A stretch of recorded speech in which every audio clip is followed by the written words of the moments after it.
began, and to all Wurundjeri Woiwurrung community, to all the Kulin Nation, to all traditional owners who continue to speak and care for their country. We acknowledge that the river is now called the Yara, has always been known as the Burrung by its custodians. I now invite Ian Penrose to address us. Ian was the foundation Yarra Riverkeeper, and it's over to you, Ian, and welcome very much, and thank you for making your time available. Lost him. What's happened to you? Ian's on mute. You have to unmute yourself, Ian. Right.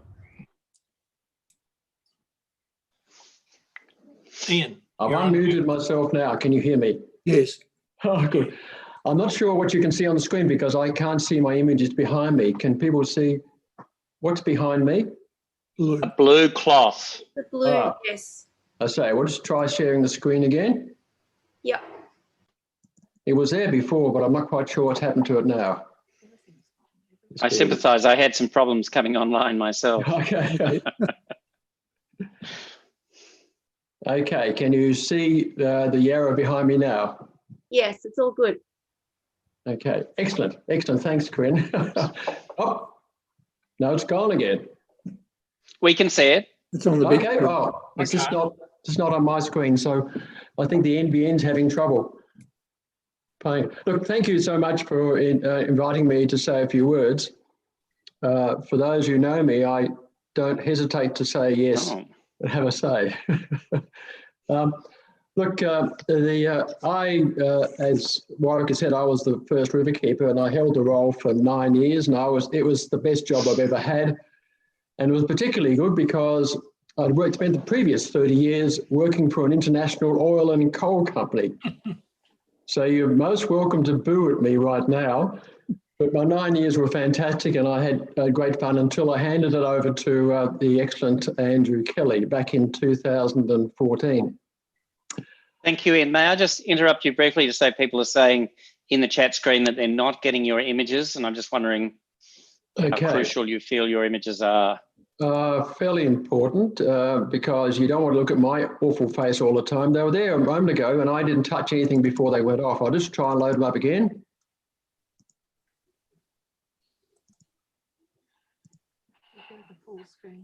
That's better. Is it flickering now? Flickering. Oh, we've gone. You can see just a blue screen, is that right? Yep. Oh. I've got the river on the big screen. You've got the big river, and everybody else has got the blues. The technology is letting us down here. I'm so sorry. I can see your presentation, so you got the slides and your face on the side, so that should be okay. Okay, not sure about others, but it's not on my screen. Thanks, Quinn. Look, if I want to describe the beginnings of the Riverkeepers, I would start with back when we had a public meeting back in 2004. The meeting was set up by three groups, Environment Victoria, the ACF and the Myer Foundation, and they thought it'd be a good idea to have a river-based group set up, and they called a public meeting. Well, a fairly ragtag group of people came along. I was one of them, and we formed our first committee, and that was a start. We had no tools to work with. We had no funds. We had no weapons, if you like. All we had was our love of the river, our growing knowledge of it, and our voices. And our voices got louder, even in those early days. And after a while, the media took some interest in what we're trying to do to protect the river. The government took interest, which was fantastic, and also Melbourne Water, which, as you know, is the government's official caretaker of the river. And after a short while, after we're making so much noise, Melbourne Water said, would you like to have a boat?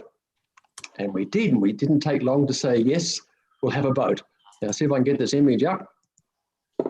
I don't see, is my image coming up, Kuhn, or not? Any other images coming up? No. I'm seeing them. Yeah, No, I'm not seeing them. Maybe it's a view setting. Yeah. I don't know, yes. Some of you got it and some of you not got it. I think you have to change to speaker view, like on the corner, so upper corner on the right. View. What do I have to do, Corinne? No, like the other people has to change it. You might What have do we it there. change it to? Oh yeah, they're on YouTube streaming, so you can see it on YouTube streaming. Thank you, Andrew. Thanks, Andrew Lucas. I mean, I don't know what's showing because all I'm seeing on my screen is blue background. Can you, So see, good, Ian. can you see the Riverkeeper patrol boat? Yes. I can see Oh, it. fantastic. Well, that's great. But hey, for those who are watching, you're not allowed to call it a tinny. It's aluminium and it's small, but it's not a tinny. It's a river patrol boat. And that's a big difference. My meeting can We used to take the boat out. In fact, when I took on the role, what was the role? I put my hand up to operate the boat. And with it came a commitment to be out on the water twice a week. And also I got a uniform. Uniform was a t-shirt and this wonderful old hat, which was black, but it's been washed in the Yarra a few times. So it's now the colour of the river. That was my uniform. And we go out on the boat regularly and take visitors out. And we'd go up the river and we'd see one particular site, which was, if I don't know if you can see it, but a large drain. Is it showing on your screen? No. Oh, what a pity. Well, there's a large drain just below where the Swan Street Bridge and Swan Street and Riversdale Road cross the river. It's so large, this drain. In my picture, you can see our boat going into it. That's how big it is. Corinne, is that image showing at all? It is. Hi, Is anybody else seeing the image of the boat, image of the train? good evening, everyone. If you're having difficulty viewing the screen, could you please check the chat and click onto the YouTube live stream? You may be able to access the slides there. Okay. Good on you, Jonathan. Should I wait or carry on, you think? It's recording live, Ian, so please carry on. Okay, good on you, Jonathan. I'll do. Okay, this is the drain we used to go. And one day I took out 3 folks from Melbourne Water. Now, the drain is a stormwater drain. And so it normally should smell just of clean street runoff, but it used to stink. And in fact, fortuitously, the day I took out the Melbourne Water people, it stank very badly. And their response was to put their fingers on their noses. I don't know if you can see it there, but that was their response to the smell. And I said to the guy in the middle, he was the head of that group. His name was Phil Edwards, a lovely guy. I said, Phil, would you mind if I took your picture? So I snapped that picture of the 3 Melbourne Water people with their fingers on their nose because the drain smelt. He said, yes, go ahead. And boy, did he regret that decision, because that photograph that some of you can see, I can't see it, I used in all my PowerPoint presentations, my presentations to the media, presentations to the community, and a presentation to government about the stench on the Yarra River. And after one of those presentations, Phil Edwards came up to me and says, Ian, you're still showing that picture of me with my fingers on my nose. It's not my best look. And it sort of said to people, Melbourne Water wasn't doing a good job of looking after the river. Well, I just nodded politely. He said, we fixed it. We found there was a block of flats up there and with the piping back to front. So raw sewage was flowing straight into the river. It was fixed.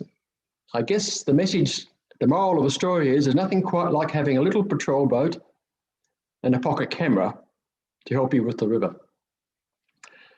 Our first major campaign focused on river flows. I don't know if you can see me standing in the water there, but we focused on river flows because, as all of you know, the Yarra is the main source of fresh water for all of Melbourne.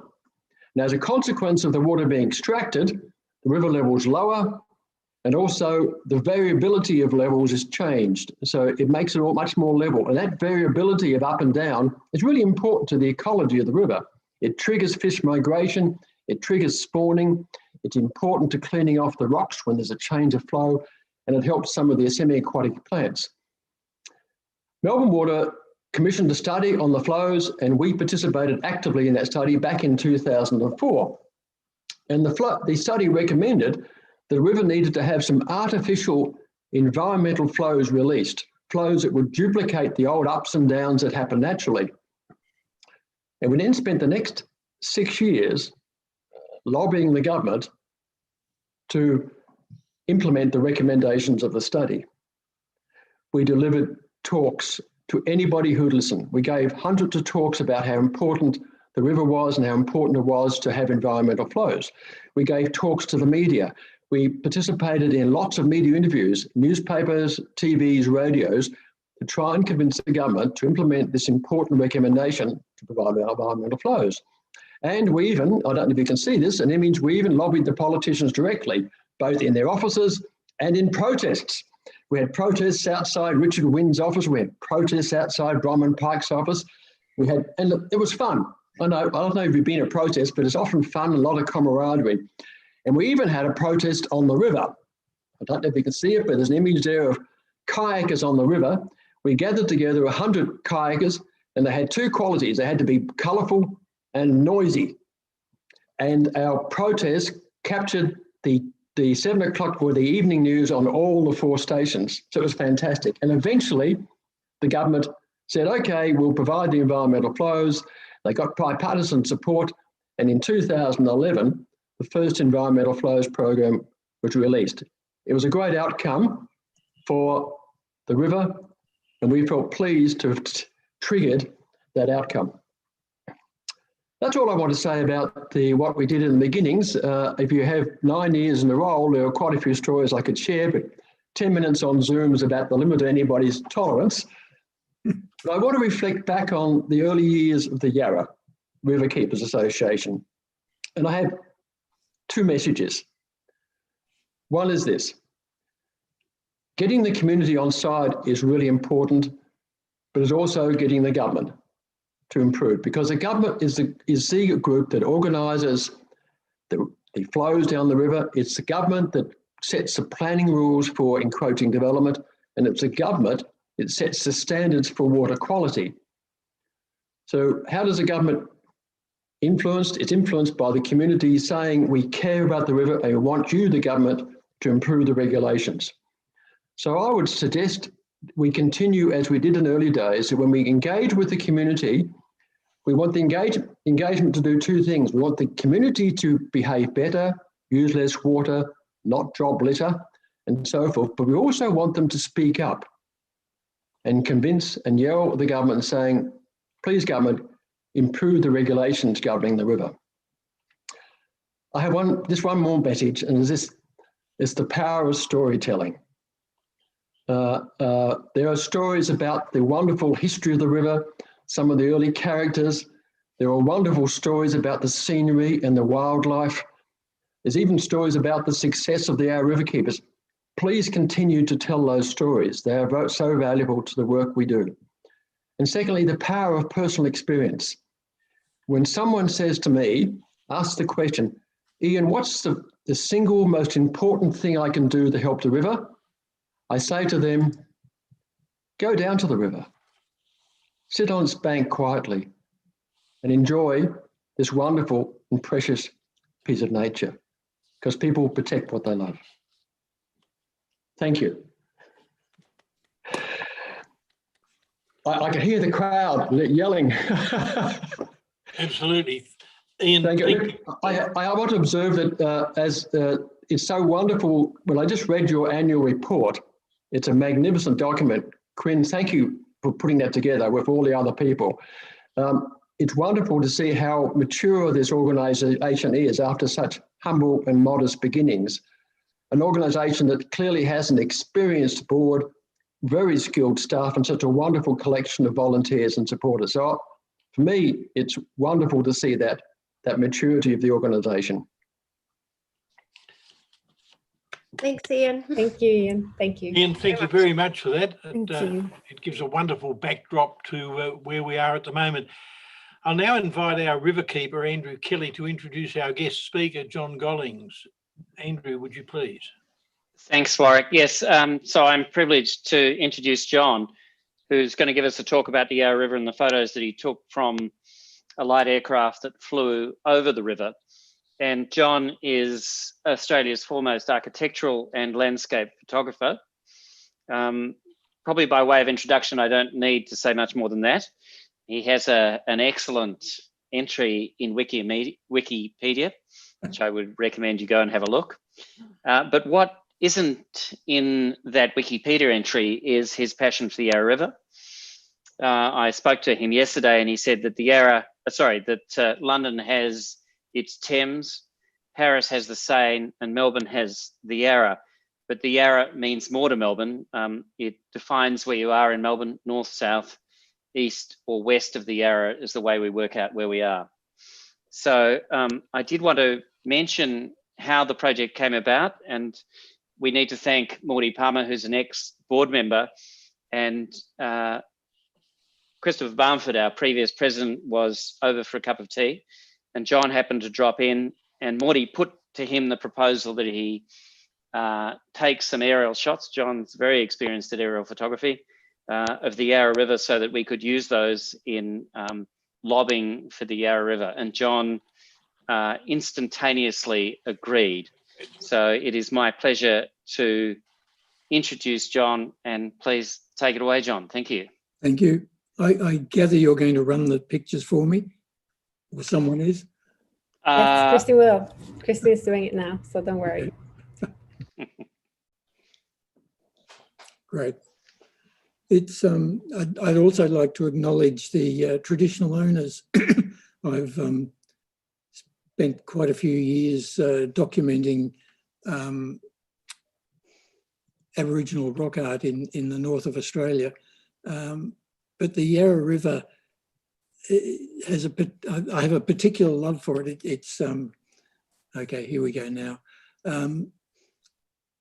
It has been central to my career as an architectural photographer, and it was an extraordinarily wonderful opportunity to have riverkeepers send me up to document the catchment area, and I've combined it tonight with some of my more regular photography, and it's most of my work is in a helicopter, and it was interesting to get back to a Cessna, which I hadn't been in for a while. I'm particularly proud of these photographs because flying a Cessna, you're going much faster than a helicopter, and you have to go round and round. But you also have to hold the window open and get a telephoto lens out of there. So it's quite tricky photography. And I have to say that this exercise has resulted in some of the most interesting and best photographs I've ever taken in my life. I happen to have an infrared camera with me, and I use infrared on aerial landscapes because it's a bit like an X-ray. And one of the pictures, which will come up eventually over Mount Baw, turned all the gum trees into this wonderful red, which has been put into a couple of exhibitions. But my purpose was to document the beginning of the river and to put a lyrical quality onto the origins of it. Meanwhile, of course, Morty, who was in the back of the plane, didn't want to show the water. She wanted to show this extraordinary pristine forest, which, along with many others in the riverkeepers group, are trying to have it fenced to keep feral animals out of it. I was struck by the scale and pristine quality of this catchment area. I had no idea that Melbourne was home to this quite remarkable bit of landscape where it is inaccessible to the residents of Melbourne. And I felt a big obligation to document. I didn't realise that we had these extraordinarily beautiful waterfalls, which I needed a 400mm lens to capture and get the quality of. So this is really the beginning of it. And then these, of course, these rolling hills that luckily don't even seem to have been burnt in the bushfires. And of course, the quality of snow, which melts and becomes Melbourne's water. So it's, and this was the area that I dragged out the infrared camera, which we may get a view of. It was a complete thrill. I'd never seen Melbourne landscape like this before. And So then we progressively start to move down the river. But I'll just let these slides roll through. It's fascinating to be directing the pilot and trying to pull together compositions. They're not just snapshots. I'm trying to make it statements and grab little pools. I'm sorry, I'm pointing at my own screen here. So this is all up around Mount Borbor. And then we go back eventually to the water. But these hills are just voluminous, and they talk to me about human figures. Here now is this wonderful aerial shot that I've just done from a drone as we're now working our way down the river. That's Laughing Waters, which Parks Victoria have just allowed to become an artist's settlement. You can now, this is my commercial work as we get into the heart of Melbourne. And I have to say the Yarra River has produced some of the most formative photographs that I've taken. This work here at night was shown in the Venice Biennale. Of course, the river and the new BKK Swan Street Bridge gave me this extraordinary opportunity. The architects drove me mad trying to get the perfectly still reflection. There's a moment at twilight when the Yarra River is a mirror for about 5 minutes. And unless the night I was trying to do this, a black swan swam across it and wrecked the reflection. But the Yarra becomes tranquil at twilight, and it's really beautiful. And then just recently I've been photographing as it passes through South Bank. And then you come back to these extraordinary views that the river harbours and gives justification. It's become integral to all the scenery of Melbourne, and we're getting now close to the end of it. And again, this wonderful mirror reflection, which I trade on. This is Dawn, just the other day. The Polly Woodside. I just love. I can take off from the helicopter points. This, of course, this famous Webb Bridge has given me some extraordinarily beautiful photographs. So we've been moving in this slideshow from the grandeur of the nature and rolling hills to man's intense intervention with these wonderful architectural components to the river.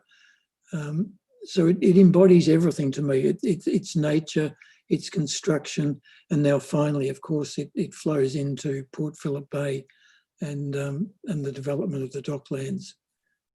So this is my praise and pay on both to riverkeepers and the quality of the water that is now being produced. So thank you for listening to my little slideshow. Thank you, John. That was fantastic. Yeah. Well, oh, you go, Warwick. Thank you. No, I was just going to see whether Corinne is able to organise it, that if people have questions for John. There is a Q&A, so Jonathan, you can go. Okay. I'm listening. Yes, good afternoon. Sorry, good evening. John, there is one question that says, I love the liminality of these images. What does this suggest for the ways in which we enter and exit our experience of the river, its literal edges, and how do we soften the encounter with the river? It's an excellent question. And I've been advised by Morty Palmer in particular that ultimately we're hoping to open up a track the whole way along from Catchment down to the bay, which will enable people to very gently access the edge. I mean, I remember as a kid swinging off ropes and around Studley Park and jumping into the river.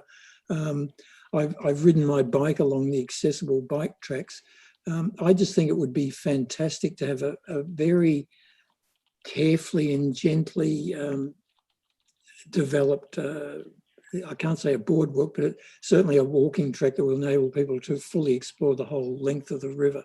And I guess that's an expensive proposition. But look, we're lucky it's not America and it hasn't been privatised, but it's still quite hard to access bits of the river. But flying over it, I have this extraordinary appreciation of the diversity of it, from Dights Falls all the way up. It's just wonderful. But yes, I believe it needs and can be developed in the future. Thank you, John. Are there any other questions that people may care to put to John or comments?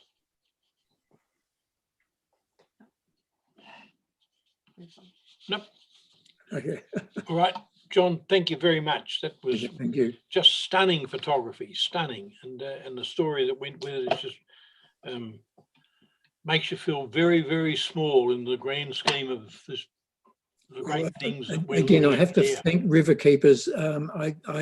I'm very happy that you're able to exploit the imagery because it's unique. There's not many people flying over that area, and I'm privileged to have had it enabled for me. So thank you. Yep. Thank you very much again. My name is Warwick Leeson. I'm the president of the Yarra Riverkeeper Association, and we now move to the more formal phase of tonight's meeting.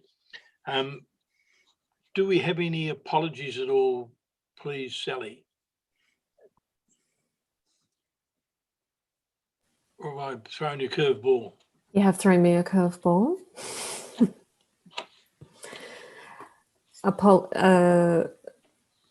Official apologies. Corinne, Christian, would you be able to help me out here? Yes, sorry, what was that? Any formal apologies that we have received? Kristen? Yep, I should be able to help out. So we've got apologies from Christopher Balmford, David Redfern, Tony Isaacson, John Drake, Professor John Brownbill, as well as Joy Dowell. Thank you very much. Sally, you'll record those. Would somebody like to move that the minutes, that the apologies be accepted? May I just add one more? Certainly. From Marianne Valentine. All right. We'll also It was take it that personally you're conveyed moving to the me. apologies be accepted. I will move that as well. Okay. And seconded by Gillian. Those in favour, against, then carried. Can I seek a verification of the quorum? We have 320 members. We require 10% of that number to be here tonight. I think, Corinne, we're in excess of that, are we not? Yep. And we also hold a swag of proxy votes, which count towards that number. Under clause 46.1 of our constitution, I will act as chair of the annual general meeting. Would somebody like to move confirmation of the minutes of the previous annual general meeting, which was held on the 17th of November last year? Those minutes have been circulated. Moved, Andrew. Seconded. Yep. I'll second that. By Sally. Is there any discussion on those minutes? In that case, I will put the confirmation to the vote. Those in favour? Against? Carried. And now I move to one of the most exciting parts of the whole night, and that's my report. But fortunately, you're getting the short version because the longer version is contained in the absolutely superb annual report that is available to look at on the screen. Just a couple of things I do want to touch on, though, is the association's activities, budget and staff numbers have increased over the last 18 months, and this is something that was referred to by Ian Penrose. The board has evolved and focused on our future, on more effective use of social media and more professional ways to interact with the corporate sector, potential sponsors and the wider community. There are 4 subcommittees that are working extremely well. The board's 4 committees meet on an alternative months. We're adding expertise, for example, hydrology, social media, business now. Also, several other active volunteers have joined relevant committees. I'll ask each of the chairs that are present to sort of signify themselves. The chair of governance is myself, that's me. Advocacy committee, Janet Blytho. Thank you. Membership and community engagement, Ian Wong. I don't know if Ian's on screen at all. If he's not, he's not. But it's Ian Wong. And the resources committee, who is our treasurer, Gillian Jarvis. Gillian, thank you. And while we've got the Treasurer with her hand in the air a moment ago, I must comment on the fact that she's had another very full year. Gillian continues to make an enormous contribution to enabling the association to be more robust and more efficient and a better plan for the future. The highlight this year is a long and sustained effort to present the association's finances in a way that enables us to readily see all costs associated with all activities and all activities and costs, etc., aligned with the grants, etc., that fund those activities. Indeed, over the last few years, we've moved from seeing funds in a proverbial jam jar to seeing them in a range of intelligent and useful spreadsheets. Gillian, many, many thanks. We couldn't have done it without you. I further want to acknowledge Christopher Bamford, who unfortunately can't be with us tonight. Christopher was the president since 2016 and for the first 6 months of this financial year. And finally, I want to highlight two matters of significance. Firstly, we have a brand new boat, details of which are in my written report, but it's such a wonderful acquisition that it warrants repeating. Fully electric powered, it won't contribute to pollution of our river through accidental leakage of fuels and oils. And Ian Penrose would be tearing his heart out for that opportunity. We have named it Puggle, which is, as you would know, a baby platypus. Secondly, if the COVID lockdowns have shown us anything, it is that Melburnians have really come to love and appreciate their natural surroundings. More people than ever have exercised along our rivers, creeks, streams and parks, and this is likely to continue post-lockdown. When we're able, I'm sure we will have a marvellous opportunity to increase the engagement between our communities and our Yarra River and its tributaries. I would now like to move for the adoption of my report. I'll move that. Would somebody care to second it? Seconded by Gillian. Are there any comments at all? Questions? In that case, I'll put that. Those in favour, against, the report is adopted. I'd like to introduce Andrew Kelly, the riverkeeper, for his report. Andrew. Warwick, thank you. So I'll also begin by acknowledging the traditional owners of the catchment. I'd note that the acknowledgement that was read out at the beginning was sought by our President Warwick Leeson from the Wurundjeri, and the Wurundjeri Woiwurrung, and the Wurundjeri Woiwurrung very graciously gave that unique and particular acknowledgement of country. So I do feel privileged to be part of an organisation that's been so recognised. I'd also like to acknowledge that part of the river is on contested land, and that the Bunurong have been actively involved in that area and have cared for country. And I'd also like to acknowledge Awit Carolyn Briggs of the Bunurong Foundation, as she is widely recognised for all her efforts on a part for both country and for water, in particular Port Phillip Bay.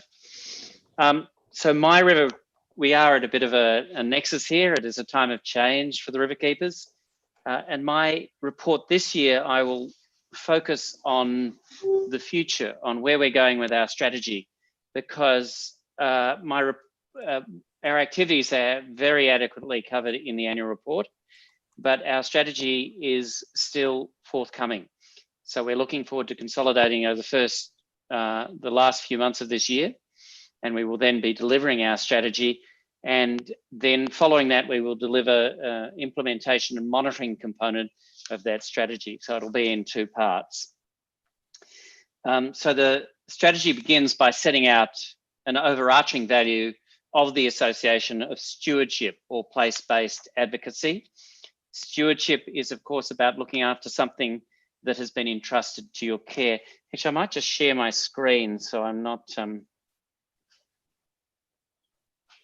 the focus. I don't know whether that is working. Is that working? Has everyone got a nice picture of a duck? Yep, we do. Lovely. It's a bit better than looking at me. Yes. That is a black duck. Thank you, Warwick, for your support there. So yes, we're holding the river, I think, as stewards in trust for the future. And I very much like the quote that Uncle Bill Nicholson made at, Uncle Bill is a Wurundjeri elder, and he spoke at the Wurundjeri Bark canoe ceremony at the Bolan Bolan Billabong, and he said, we need to heal this land, meaning the Wurundjeri Woiwurrung need to heal this land, and we need you mob to help us because there's not enough of us. So that's very much, I think, our role as stewards, is to assist in the caring for country. We speak of it, though, in terms of the concept of wilding, not rewilding, but wilding. Caring for country is not our concept. It is a traditional owner concept, so we can't take it on as ours, but we can certainly use a term such as wilding to reflect the notion of bringing more nature back into the landscape. And traditional owner management of landscape was about minimal interference and allowing the landscape to express itself while directing it on the paths of greatest productivity and often greatest biodiversity. It's about improving ecosystems, or our work and caring for country now is about improving ecosystems so they can stand on their own 2 feet, so to speak, as the traditional owners did before 1788 or 1835, whichever date you would like to choose. And the first owner management was very much and is very much about skillfully putting in the right amount of energy to sustain a productive landscape. It's not about maximizing your interference. It's actually about minimizing it. And I think the task before us is about reintroducing nature into the Yarra catchment. It's been severely changed and has compromised the ecological integrity of the landscape, and we now need to restore that integrity. So as stewards, we really have one real stakeholder, and that is the Yarra River. And of course, we acknowledge that the Wurundjeri Woiwurrung are the carers of country, are responsible for healing country of the Birrarung, and we very much believe that we should work with them on that, as Uncle Bill has indicated. Just keep an eye on my time. So in the strategy, which was developed with the board through a number of sessions, including one last February, we have selected our vision, and our vision is our Yarra healthy, protected and loved, and we've used that as a symbol for the sort of work that we're doing under this stewardship umbrella. So if we begin with our Yarra, we look at the strategy that falls beneath that is about good governance and about securing adequate and long-term and diverse funding so that we are a robust situation that is earning the right to care for river. And so this is very much the work of our governance and resourcing subcommittees who do a fantastic job, but we need to be a robust organisation so we can deliver on our promise. The healthy element of the vision of our Yarra healthy, protected and loved is about the active on-ground work that we do, which is planting, looking for restoration of ecosystems, and also, very importantly, being involved in litter collection. And we had a fabulous series of blitzes that we ran really in over the past 2 years, and they've been enormously successful, organised by Dr. Nicole Kowalczyk, who was our education manager. Nicole's now stepped aside to look after Ned and Lily, but she did a fantastic job as our education manager. We're very much involved in community groups, in partnering in this work, and in also bringing in contractors, sometimes where it's appropriate to break the back of big projects, and also to bring a high level of professionalism to everything we do. And I'm projecting forward with all these comments, looking about not only what we're doing at the moment, but this is what we wish to do in the future. And so in that work, I mean, Nicole was a scientist, is a PhD, and we are very much being citizen scientists and performing designed experiments.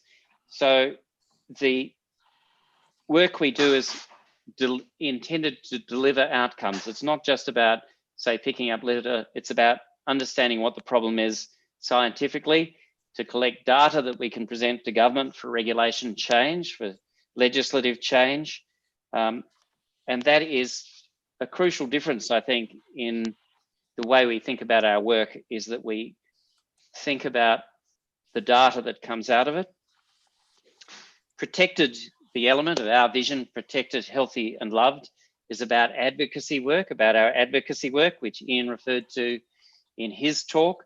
It has been very central to what we do. It is about creating change within government. We sit within the tent rather than outside the tent, and we look to improve regulations and legislation. And of course, we've been very successful with that, with the Yarra River Protection Willupgin Birrarung Moron Act. This was an initiative that we brought to the 2014 election to both parties because we are bipartisan. This was an outcome that began when Ian was riverkeeper, and we were fortunate that Brian T, who Ian took out on the boat, embraced this concept, and it became part of ALP environment policy. And a little unexpectedly, I think, the ALP won that election. And then they were stuck with the riverkeepers lobbying them to deliver the best act and best plan they could.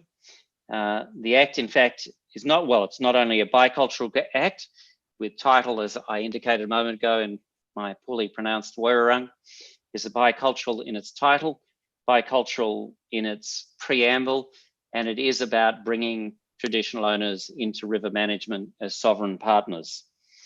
But the plan is also a plan for a draft, and this is the sort of work that we actively do as the riverkeepers and intend to continue to do, is to present the highest quality submissions we can. And in our submission to the Yarra River Strategic Plan, there was a panel called to examine the plan, and we made submissions, and we had council to represent us, and we had some of the best experts in Melbourne providing expert reports. And I think it's very fair to say that we are very influential in the decision-making of that panel. And we were seen, I think, as the lead presenters from the community. Although I would then hasten to add that there were some fantastic presentations from the community, some really, really good ones. But we did put our heart and soul into resourcing a lot of professionalism on our part. Our President Warwick and myself are on the Birrarung Council, which was an outcome of the Act, and that work will continue. So the concept of loved, our Yarra, now I've lost my flow, our Yarra, healthy, protected and loved. So loved is about community engagement work. It's about the work we do, particularly I think in this last year, and this will continue because it's become a real strength. Our strategy would be to build the online work that we're doing in terms of engaging through social media and our website, and to use that to get government to introduce new regulations, new legislation, to change the way they're approaching the environment, to change the way they're approaching the river, to change the way they're approaching the catchment, to deliver a healthier river, not only for the present, but for the future. So I've put many more details in my report. So please do take a chance to look at the fabulous report designed by our litter officer, Anthony Despotelis, with photos by John Gollings. It's really quite beautiful. So I'm stunned, and there's some excellent words from a whole range of people in there.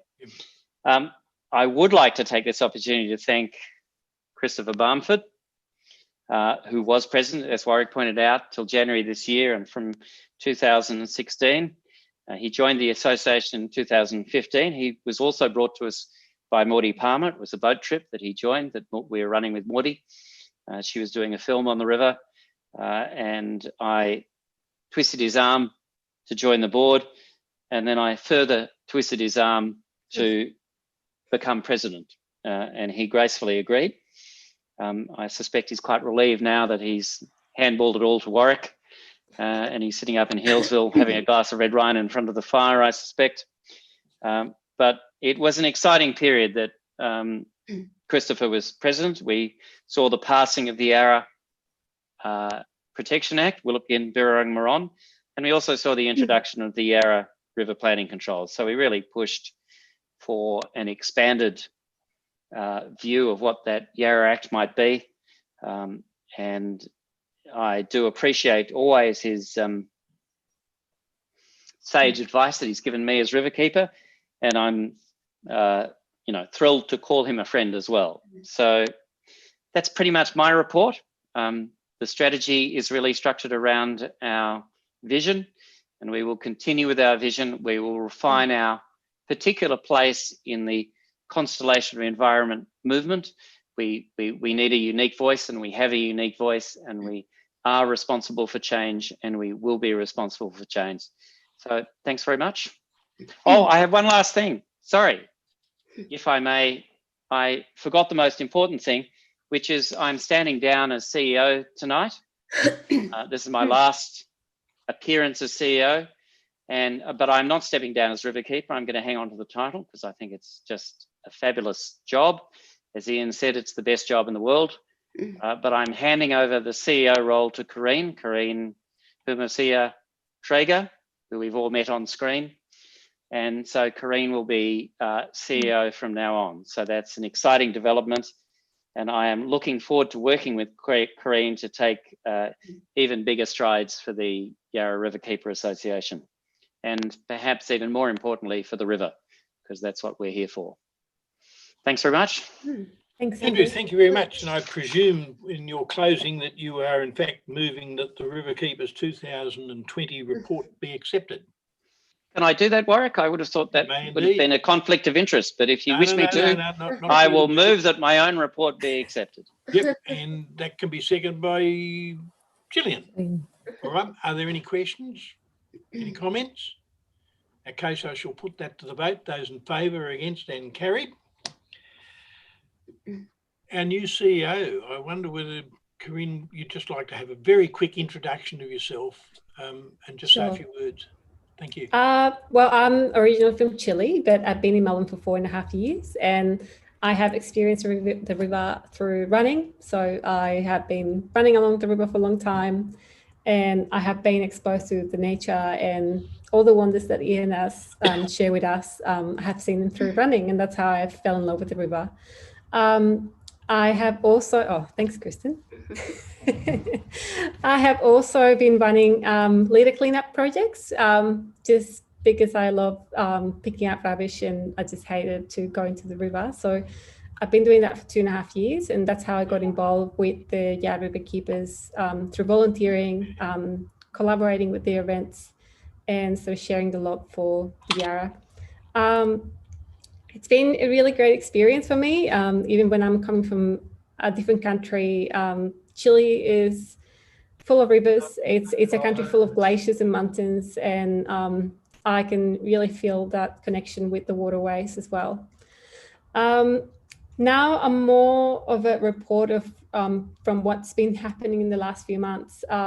As some of you have already seen, we got a new website, so that's very exciting for us because that means it's a game changer basically for the organization and how we can improve the experience with our members, their new memberships, donations, and so much different potential in terms of digital engagement, as Andrew already mentioned. We hope that this new platform can bring a better user experience for all of us, including all our members. And yeah, like we're expanding education material as well. So we have had toolkits, webinars. We created a new partnership with Environmental Education Victoria. So all those things have been kind of happening behind the scenes while in lockdown. So we haven't been in the river as much as we would like to, but we have been working really hard with all the team. We have an amazing team of volunteers as well. So I think we're up to 17, if Kristen can say something different, but we have 17 volunteers working with us. So I really thank to all of them, because spend a lot of time every week providing different help in advocacy work, campaigns, promotion, fundraising, and so on. Then in terms of project work, as Andrew already mentioned, we have been working in different projects. We will be communicating a few things in the next few weeks. So please stay paying attention to your emails because something really exciting is coming up. But basically, we're expanding the portfolio of projects to ecological restoration along the river. We hope that this is just a start and we can bring more fundraising and expanding the projects along the catchment as well. And we also started a volunteer and internship program with Melbourne University and Monash. So we're pretty excited that we had 3 interns working with us in the last few months and they're almost done. So thanks to Alex and Neha and Akshay as well for all the time they have put working with us. And I think that's it. A really quick report because I don't want to take too much time from you, but yeah, I think that's it. Thank you. Corinne. Thank you very much, and welcome aboard to you Thank and you so the whole much. team. I will make some flattering comments about Andrew Kelly a little later on in the meeting, but I'll keep him on tenterhooks at the moment. I'd like now to ask Gillian Jarvis to give us the Treasurer's report. Gillian, please. Okay, thanks, Warwick. Just wanted to say hello to everyone tonight for joining us on this, what is our inaugural and first online AGM. And I think it's been an amazing effort by everyone to bring this all together in these unprecedented times, I should say. So yes, what an unprecedented time actually it has been for us all. Who would have thought a year ago that we would be hosting an AGM just like this one? I'll say it has been a privilege and honour to be the treasurer again for another year. And I'd like to now present to you our financial results for the year ended the 30th of June 2020. And I'll enjoy looking at those lovely bats as I speak. Okay, so just going through, giving you a financial overview now. Just can't looking at those bats.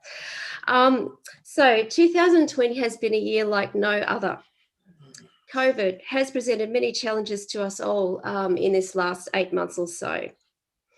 For the Riverkeeper Association, the COVID pandemic has brought with it some new challenges, potentially limiting our income opportunities from member and community engagement activities through to corporate volunteering and educational events, so particularly with our on-ground activities. But as a result, and furthermore, we've also employed 5 new staff during that time. And I'd like to say now that it has been an amazing transition for those staff to come on board at a time when we're in the process of quite significant growth in the organisation. And they have worked exceptionally well in these circumstances, as Corinne just sort of outlined to us all. And I actually do at this point, I'd like to say, I'm sure the board and others are with me on this. I actually look forward to meeting many of them in person and hopefully very soon. I feel I've actually got to know them quite well despite the remote working conditions, but it will be lovely for us to all meet again and to meet all of you for the first time too. Moving on, so the Riverkeeper Association has gone about, as much as it's been quite challenging in the last 6 to 8 months or so, we have proactively tried to embrace these challenges by finding innovative ways to engage members to try and generate alternative sources of income. Because with these restrictions, it has meant that we've had to look at other ways of supplementing income that we may have otherwise earned. Some of these ways that we've done this, we've managed to use quite effective use of technology through online webinars, educational toolkits, targeted media and social media campaigns. And some of these, just to name a few, as you may know, Seeds for the Yara. We've also upgraded our website to raise our profile and our fundraising opportunities. All of these things have gone on in the background, which have placed us in a good position to go ahead and hopefully generate more income and growth for our organisation and to sustain us in the future. I'll now go on and just talk about the actual financial results for the year ended the 30th of June. I'm pleased to report that we did report a net surplus this past year of $34,793. which is it is slightly down on the prior year. However, underlying all of this, our net asset position has grown quite well to about 22% from the prior year. And this has been a continuing trend over the past several years as our organisation continues to grow and expand. A key factor in this underlying asset growth has been, despite what I mentioned before about income challenges, we have had over the 12-month period quite a decent increase in our income, in particular from membership, from grants, including some significant government grants, and also through the generosity of some philanthropic donations, of which we are most grateful. As we also, another key contributor, we had with donations and membership, that did increase by about 150%, which is a massive rise from previous years. And I think it is testament to the work that we have been doing and are continuing to do. People are now starting to recognise us for who we are and what we are and how we go about things. And that will only continue now, particularly with our new website that has just been launched.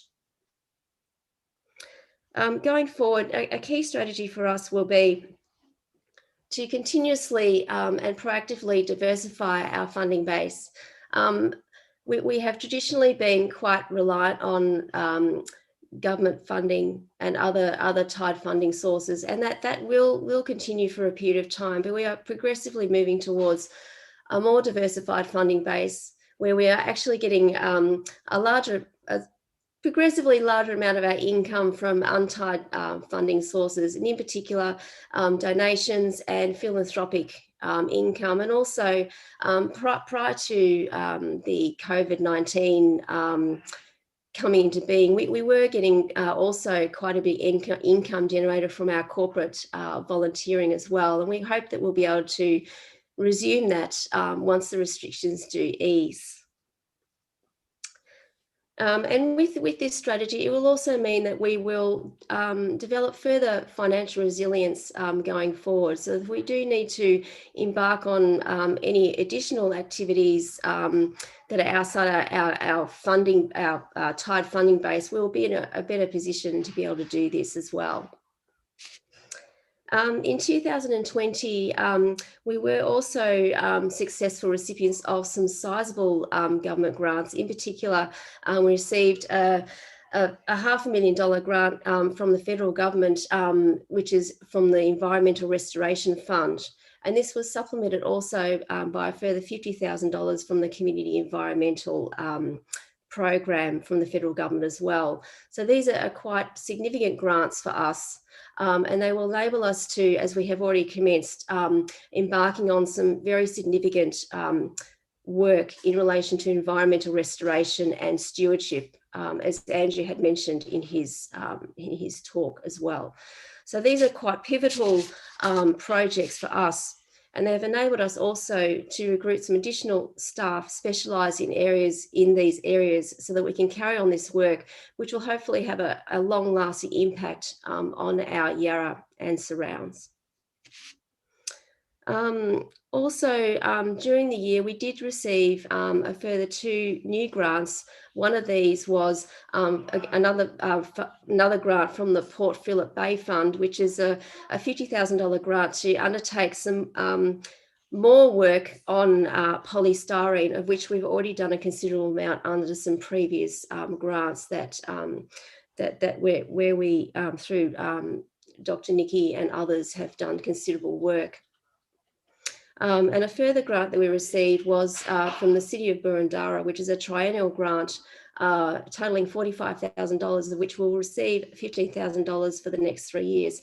Again, having extended periods for grants like these gives us much more surety about doing work over the next sort of medium term as well.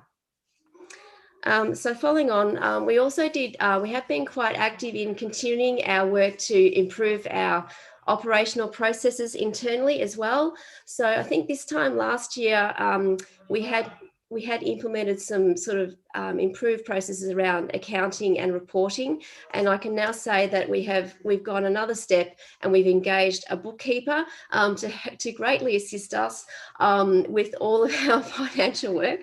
It is quite a job, and particularly now there was a more pressing need to do this with the association expanding quite considerably, with more staff, more funding to manage, and more reporting requirements as well. So I can say that it has been working very well. They came on board, they commenced with us on the 1st of April this year. So we've had a full 6 months or so of them doing that for us, and I can say that it's working really well. So I'm actually quite excited now by introducing further reporting processes, which will enable us to provide more informed reporting to the board, more transparency around that, and also with the staff as well. So I'm quite excited by that, and I can now turn my attention more to further developing those processes going forward as the organisation continues to grow and expand. So also the other major thing we did was we previously used an accounting system which served our needs quite well as a smaller organisation, but we decided to transfer our financial system to a new system called Xero, which is quite a commonly used system now among a lot of businesses. And again, it's been a really great thing to do. I sometimes wish we had done it earlier, but the time I don't think was quite right to do that. But this year it was, and it was a very smooth transition, and it's a very user-friendly system. The staff also can access information from it very easily and readily, and it enables us to generate a whole range of different reporting or reports as well. And it also enables us to electronically store the majority of our financial records, which I think is another good thing as well. Less paper is good. So that's probably the main thing for me. In closing, I just wanted to also say a sincere thanks to everyone, to you, our members, our donors, our funders, for all your funding and in-kind support during the year and in years gone by also for many of you. This has been a year like no other. Your contribution directly funds our activities and projects which aim to protect and restore the Yarra River and its tributaries, both present and future. On a personal note, I extend my gratitude to our dedicated board, committees, staff and volunteers who have continuously demonstrated their passion and commitment to this great organisation, despite the unprecedented challenges faced by COVID-19. With several staff, as I mentioned, had commenced with us during the lockdown. And I want to say particular thanks to all those staff. Their adaptability, their optimism, perseverance has been remarkable, I must say. It's just been an incredible journey. I look forward to some very exciting times ahead for our Yarra River, and one that is healthy, protected and loved. And that concludes my report. I'd like to now just pass a couple of motions, Warwick. Yep. Do you want to do the first one, which is that the Yes. financial statements and Treasurer's report as circulated be taken as read, and then we'll move to the other resolutions? Yeah, that sounds good. All right, then. If you'd like to do that, would Want me to somebody like to second it? Ian Wong seconds that. Any comment? Anything else? Those in favour, against and carried. Right, now the other two resolutions, do you wish to read them out? I just had the appointment of auditor, Warwick. You've got to do that. Your report sorry, and the my auditor's report. statement be approved and adopted. Yes. That's one, and the auditor. And I'm perfectly happy to take the two of them, since they're fairly uncontroversial, deal with them as a collective. Yep. So if you're moving the two of those, would All right, somebody then, like I'll to just- second that? Ian Penrose seconded that. Right. Do you wish to speak to it at all or not? No. All right. Any questions, any comments? Put it to the vote. Those in favour, against and carried. They're both adopted. Thank you. Now the really, really exciting bit, and that's the election of board members. And I would have to declare all positions vacant, apart from that of the riverkeeper under clause 51.2. But given that the number of nominations for those positions is equal to or less than the number to be elected, as chair under clause 54.2, I will declare elected all the positions, the president, the deputy president, the secretary, the treasurer, and the other two board members. And this is because only one member is nominated for each position, so we don't have an issue there at all. We do have a further nomination as a representative for the Lower Yarra region, and that's from Rachel Fincham. And again, given that there's no contest there at all, I will declare Rachel elected and welcome Rachel. On behalf of the board, our deepest thanks to the association's members, staff, committee members, volunteers, donors and sponsors. Also, my personal thanks to the board members, each of whom gives us substantial time, expertise and effort to the association.